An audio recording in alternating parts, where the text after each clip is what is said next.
दोस्तों आज हम बात करना शुरू करेंगे मिलाज़्मा के बारे में। मिलाज़्मा जो कि हमारी कंट्री में एक बहुत ही कॉमन स्किन डिसऑर्डर है। पिगमेंटेशन अपने आप में हमारे देश में एक सोशल स्टिग्मा माना जाता है। किसी के भी चेहरे पे किसी भी तरह की पिगमेंटेशन हो, चाहे वो मिलाज़्मा हो, चाहे वो एक्ने के मार्क्स हो, उसको गलत नजर से देखा जाता है। और हमारी स्किन में ये होने का चांस इसलिए ज्यादा होता है क्योंकि हम स्किन टाइप 4 to 6 में लाया करते हैं, जिसमें पिगमेंटेशन जल्दी आने का चांस होता है। दोस्तों मिलाज़्मा एक क्रॉनिक डिसऑर्डर है, मतलब लंबी चलने वाली, जिसमें हार्मोन, सनलाइट, इन्फ्लेमेशन सबका इंटरप्ले होता है। साथ में ब्लड वेसल्स का भी रोल रहता है।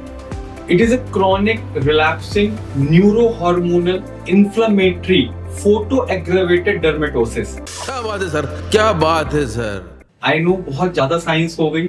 बहुत सिंपल सा मतलब है कि न्यूरॉन्स का, हार्मोन्स का, इन्फ्लेमेशन का, इन सबको मिला के जब साथ में धूप भी लग जाती है तो ऐसे में जो निशान आते हैं वो मिलाज़्मा कहलाते हैं। ये किसी भी इंसान के कॉन्फिडेंस को तोड़ देते हैं।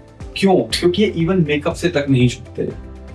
इसके कई सारे टाइप्स होते हैं, जैसे कि एपिडर्मल का मतलब जो हमारी स्किन की सबसे सुपरफिशियल लेयर में रहेगा, उसके नीचे डर्मल मतलब एपिडर्मिस के नीचे डर्मिस वाली लेयर में जाएगा, और मिक्स टाइप मतलब एपिडर्मिस में भी है, डर्मिस में भी है।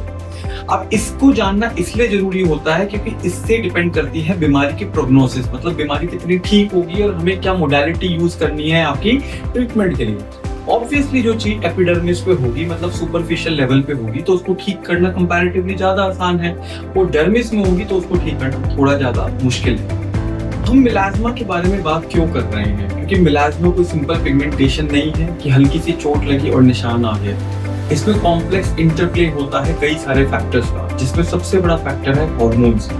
हार्मोन्स जैसे कि ईस्ट्रोजन का बढ़ना, ओसीपी ओरल कॉन्ट्रासेप्टिव पिल्स का यूज होना, प्रेगनेंसी की स्टेटस होना या थायराइड डिसफंक्शन होना, ये चार कारण अपने आप में बहुत बड़ा रोल प्ले करते हैं हार्मोन्स को डिस्टर्ब करने में और मिलाज़्मा को लाने में। दूसरा बहुत बड़ा रोल होता है सनलाइट का। क्यों? क्योंकि सनलाइट में जो यूवीबी रेज होती हैं वो स्टिमुलेट करती है मेलानोजेनेसिस को, मतलब मेलानिन ज्यादा बनता है। यूवीसी जो होती है वो डीपर लेयर ऑफ स्किन को डैमेज करती है, और जो विजिबल लाइट, इवन जो आपके विंडो पेन से भी जो लाइट आ रही होती है, उससे भी मिलाज़्मा एग्रेवेट हो सकता है। तीसरा कंपोनेंट होता है vascular component, that is blood vessels भी उस जगह पे हल्की सी डायलेटेड होती है, हल्की सी ज्यादा होती है। इसमें रोल आता है वैस्कुलर एंडोथेलियल ग्रोथ फैक्टर्स का। चौथा इन्फ्लेमेशन हमारी बॉडी के किसी भी जगह को डिस्टर्ब कर सकती है, तो एक क्रॉनिक इन्फ्लेमेशन की वजह से भी मिलाज़्मा आ भी सकता है, और एग्जिस्टिंग मिलाज़्मा एग्रेवेट भी हो सकता है। देखो मिलाज़्मा के बारे में इतनी बात करनी इसलिए जरूरी है क्योंकि इंसान का सेल्फ इमेज, सेल्फ कॉन्फिडेंस बहुत अफेक्ट होता है। हमारे पास जो कई सारे पेशेंट आते हैं वो कई बार मैरिटल इश्यूज के साथ भी आते हैं कि उनकी मैरिज इफेक्ट हो रही है मिलाज़्मा जैसी एक छोटे से चीज से, और पेशेंट को फ्रस्ट्रेशन बहुत ज्यादा होती है। वो डिफरेंट क्लिनिक्स में जाता है, डिफरेंट प्रोसीजर्स ट्राई करता है कि वो कोई ऐसा प्रोसीजर हो या कोई ऐसा डॉक्टर हो जो उसे हमेशा के लिए ठीक कर दे। सबसे बड़ी गलती इसमें जो लोग करते हैं वो ये है कि स्टेरॉइड की क्रीम लगाना। कोई भी व्यक्ति जब भी मिलाज़्मा से इफेक्ट होता है सबसे पहले सोचता है कि आप कोई क्रीम बता दो कि जिससे मैं ठीक हो जाऊं। लेकिन दोस्तों ज्यादातर जगहों पे जो क्रीम्स मिलती हैं उनके अंदर स्टेरॉइड रहता है। स्टेरॉइड बेस्ड क्रीम से इनिशियली स्टेरॉइड के साइड इफेक्ट के थ्रू आपको एक रिलीफ मिलेगा मिलाज़्मा में, थोड़ी सी इन्फ्लेमेशन कम होती है, वैस्कुलरिटी कम होती है उस जगह की, इस वजह से भी थोड़ा बेटर हो जाता है। बट लॉन्ग रन में स्टेरॉइड बहुत ज्यादा डैमेज कर देता है और झाइयों को और ज्यादा फैला देता है। दूसरा कई बार लोग बहुत बड़ी गलती करते हैं सन प्रोटेक्शन ना करना। सन प्रोटेक्शन बहुत ज्यादा जरूरी है, सनस्क्रीन के थ्रू और फिजिकल बैरियर के through, like umbrella, cap, mask, आप इन चीजों का यूज करें जिनसे सन आपको डायरेक्टली इफेक्ट ना कर सके।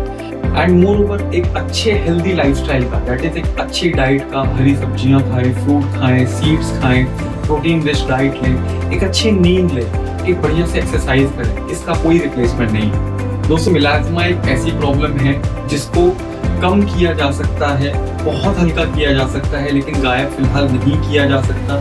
तो हमें सीखना है इसे अच्छे से टैकल करना। ये थी सीरीज 1 मिलाज्मा से रिलेटेड। सीरीज 2 में हम आपको और डीपर इंटरप्ले बताएंगे कि कौन से सेल्स हैं एग्जैक्टली जिसके ऊपर सारी मेडिसिन बेस्ड हैं और कैसे उन मेडिसिन का इफेक्ट आता है, वो कैसे सेल्स को अफेक्ट करती है। जुड़े रहिए हमसे। कोई सवाल हो अपने कमेंट बॉक्स में जरूर ड्रॉप कीजिए। Thank you.